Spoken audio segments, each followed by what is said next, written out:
Good day, ladies and gentlemen, boys and berries. This is Magic Brad for the Magic Brad Show, and today I've got somebody from the other side of the planet, on the other side of the pond, as they say. So that's kind of fun. I used to have a guy that used to talk to almost daily over there. He used to Skype, and nowadays we got new technology, but we're going to be talking a little bit about the fitness business and outside of the fitness business with health and wellness, because I know that this COVID thing has slowed everybody down. So this gentleman's going to share some insights and some knowledge and wisdom, and what do they call them? The golden nuggets. So let me go get Andrew. He's in the green room. I got him. Andrew, there he is. Good day.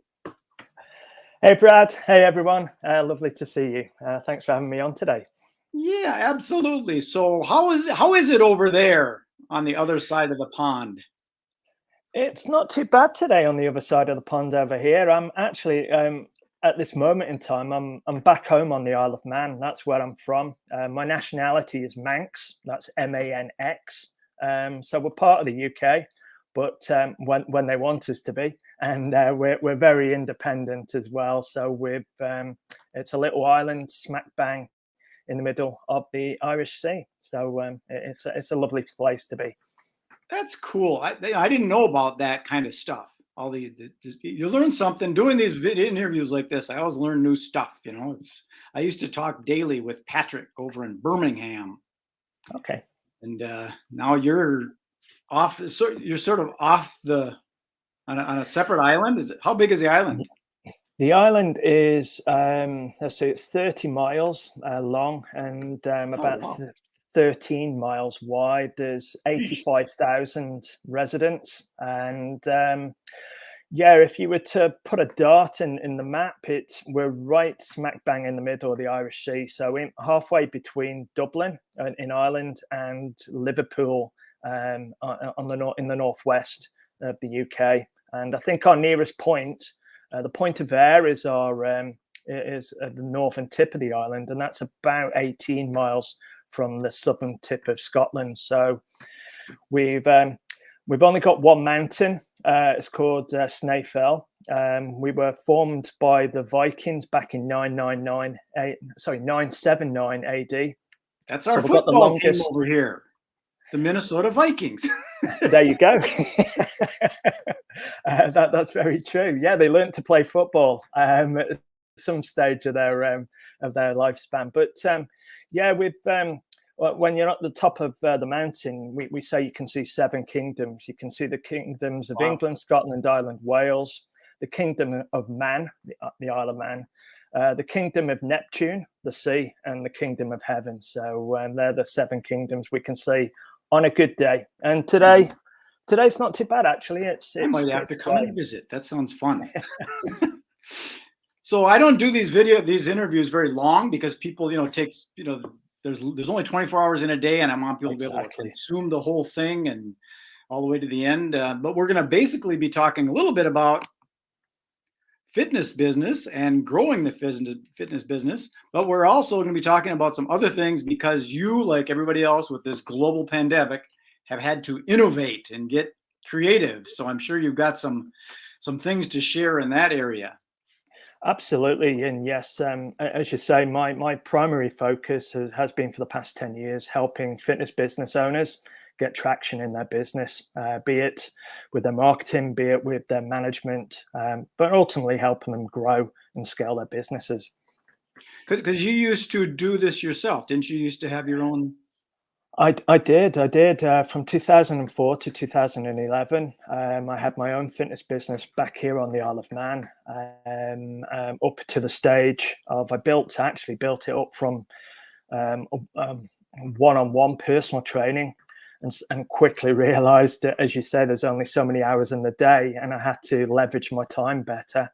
And that's when I heard from across the pond over there that there was these things called fitness boot camps, which allowed you to do group training. And I was the first on the island to bring them into play. In fact, I was one of the first in the UK because we had a small group of us got together to mastermind to develop and grow this process.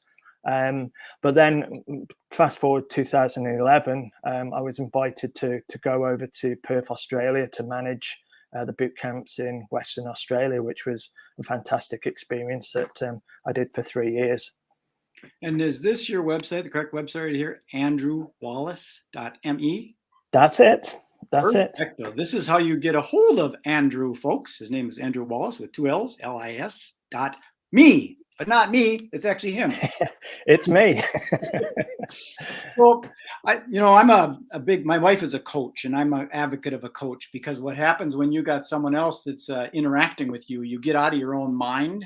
Absolutely. If you're all by yourself trying to figure things out, especially if someone is like a fitness instructor or they got their own gym, their passion is about training people. They Correct. are so far away from the things that need to be done for marketing and things like that. So let alone coming up with new innovative ideas, that's not even where their passion is. So being able to work with somebody that can kind of say, maybe you thought about doing this, that might like you see a lot of people on Zoom and stuff there, or like TikTok, and they're doing exercise videos. That would help to get people to know that you exist, right? Absolutely, and you're quite correct, Brad. In that these guys are great technicians. They're masters of their craft. They know how their passion is fitness, and they love nothing better than having a full schedule of clients that they're working with through the day.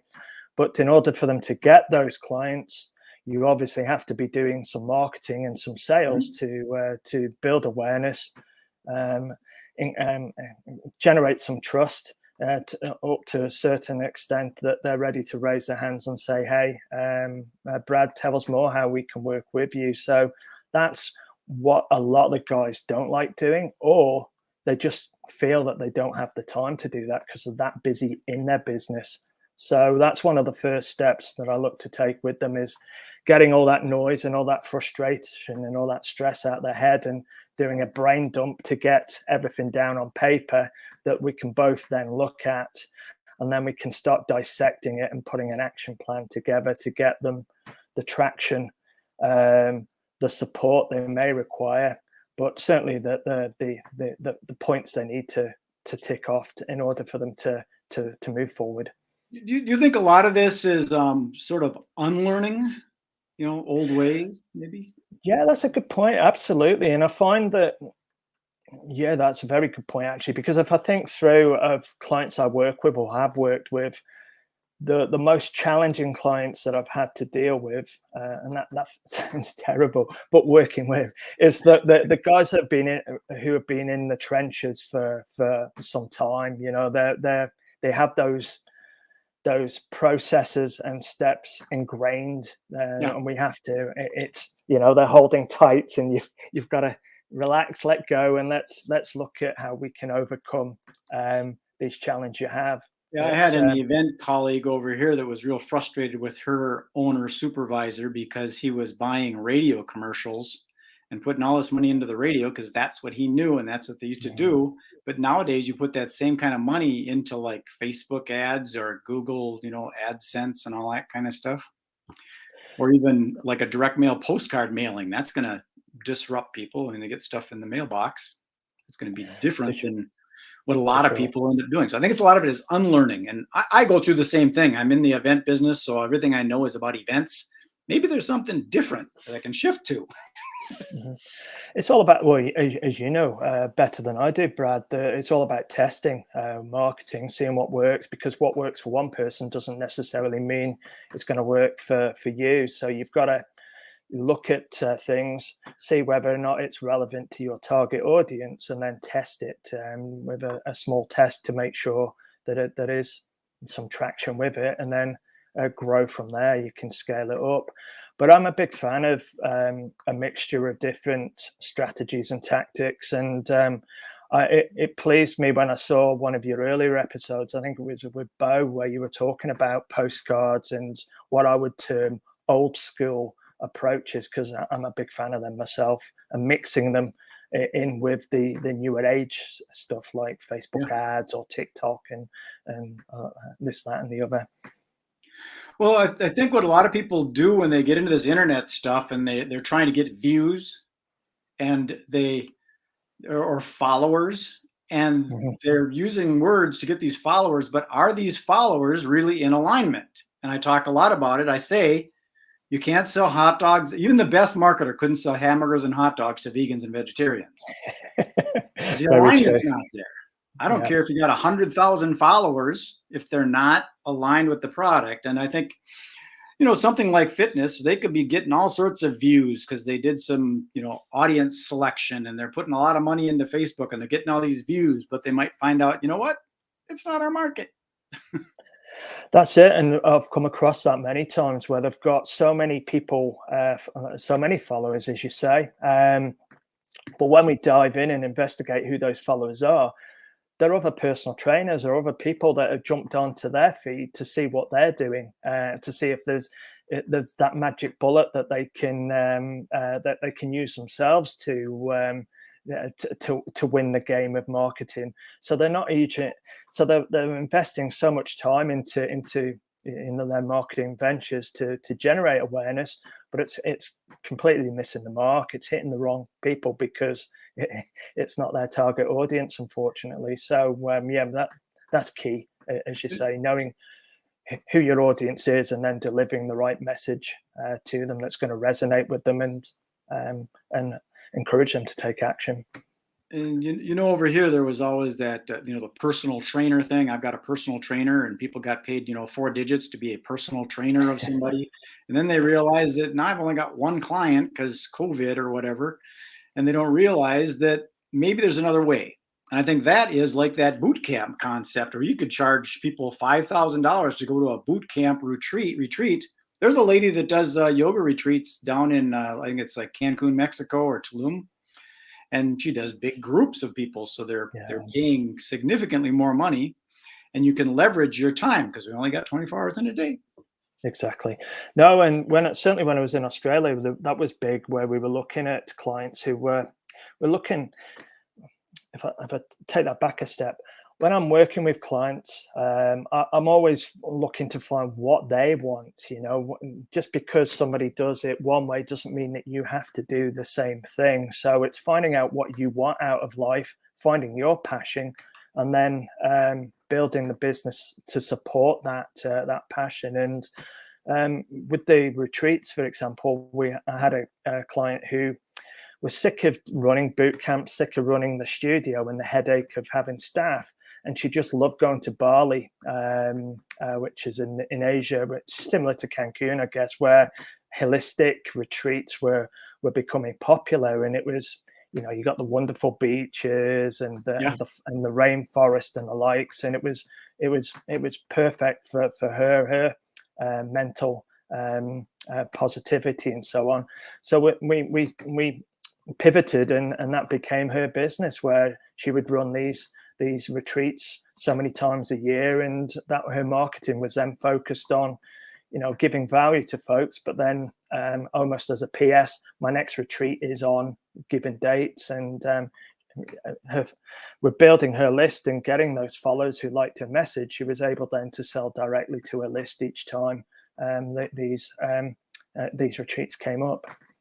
Yeah, I'm very familiar with Bali. I've been there 2 times myself, and I was going to move there, and I had an idea of getting all the yoga instructors that want to come and do retreats in Bali, and I was going to market to like the UK, Japan, Australia, Canada, and the United States, where the money is, and then get them to come to Bali. And I've got some friends over there that have a branding company, and I got another guy that's got a little homestay, and there's a really cool place over there called Floating Leaf, where when you do your retreat at their venue, they put it on their calendar and they help promote it.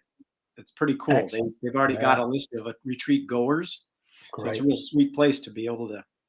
It's a wonderful place. It's a wonderful place.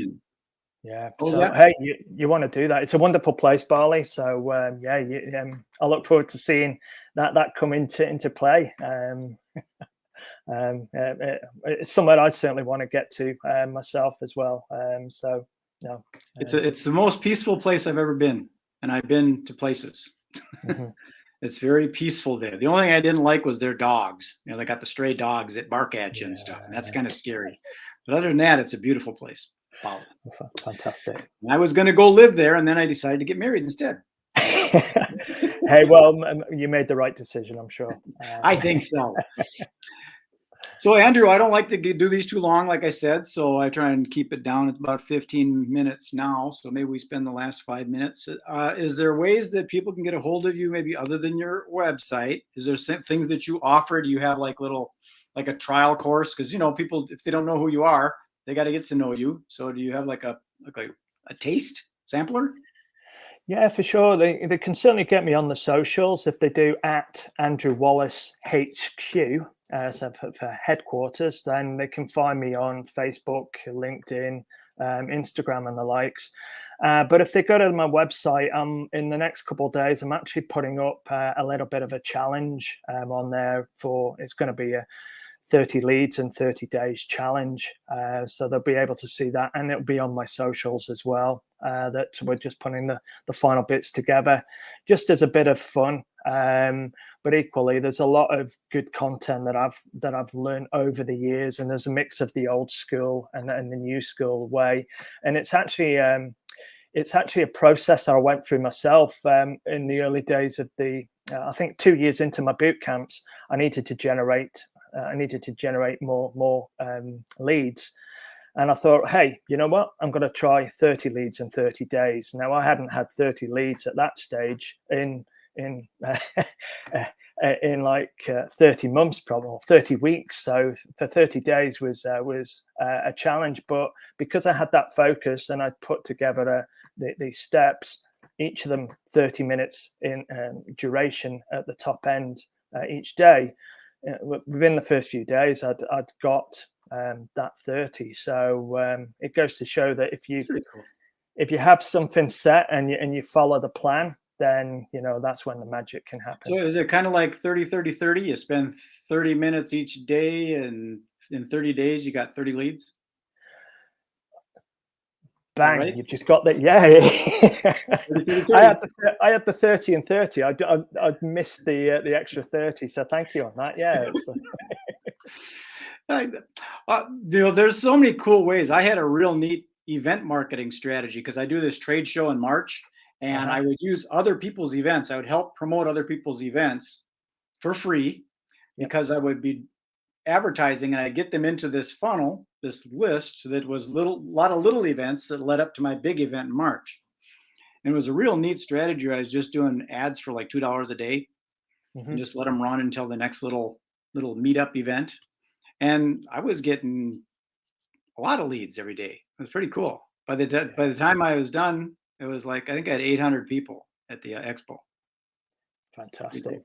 Well, that's it. It's business isn't difficult. It's not easy, but it's not difficult. It's just doing the right things and being consistent. And if our focus is on, leads are the lifeblood of our business. And if we're doing something each day, however small it is, we can achieve greatness. And I have my 90-minute window at the start of each day that I know if my day goes pear-shaped, then, in business and in life, things can get in the way. But I know that if that happens, I can draw the line in the sand because I know at the start of the day, I got 90 minutes focused on my business, primarily something to do to generate awareness and ultimately generate leads.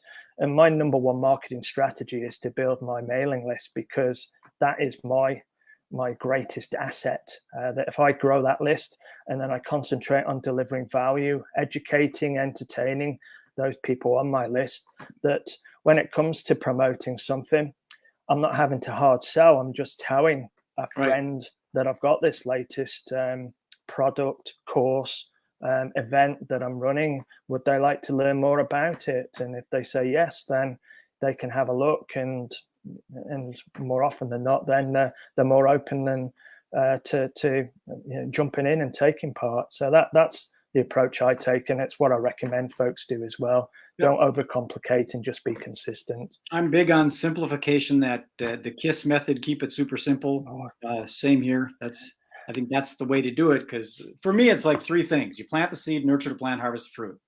So you generate the lead, develop the relationship and bond it and get that rapport, and then pluck the fruit off the tree. It's simple enough. Exactly. Easier said than done. Easier than said than done, but yeah, let's not overcomplicate things. And hey, I'm not the most intelligent guy out there, so I just do what I can do, and I focus on keeping it simple, as you say. Well, I think working with someone like yourself, you're able to adjust the sails while they're going out on their voyage. You know, they're working and trying to train people and keep them healthy and fit, and you can adjust the sails so you get to the destination. That's it. That's it. That's So exactly there it is, Andrew Wallace. Burr, burr, burr. So Andrew, I'm going to put you in the green room, and like I said, there's some digital hors d'oeuvres back there, and probably some different digital beverages, low calorie. Fantastic. And if you want to stick around, we'll have a little chat. And other than that, I'm going to sign this one off and beam it out to the universe. Okay. Brilliant. Thanks Thank very you much. much, See you sir. guys. Bye for now. Well, that was my new friend, Andrew. And it's fun talking to people over there. They got that accent that we love. And I like the way what he's talking about, the concept of staying focused and helping these people so they can do their passion. Because I think a lot of times people get off and they start getting frustrated with the marketing because they don't like it. They would rather be taking care of their clients, and then they quit doing it. And you know what happens when you quit marketing? They used to say that amazing things happen when you don't advertise. Nothing. Okay, so that's it. Peace, love, and happiness. This is MagicBrad signing off. Enjoy the rest of your day. Be good, be kind, be safe, and look around the internet and see if you can find Andrew. See ya.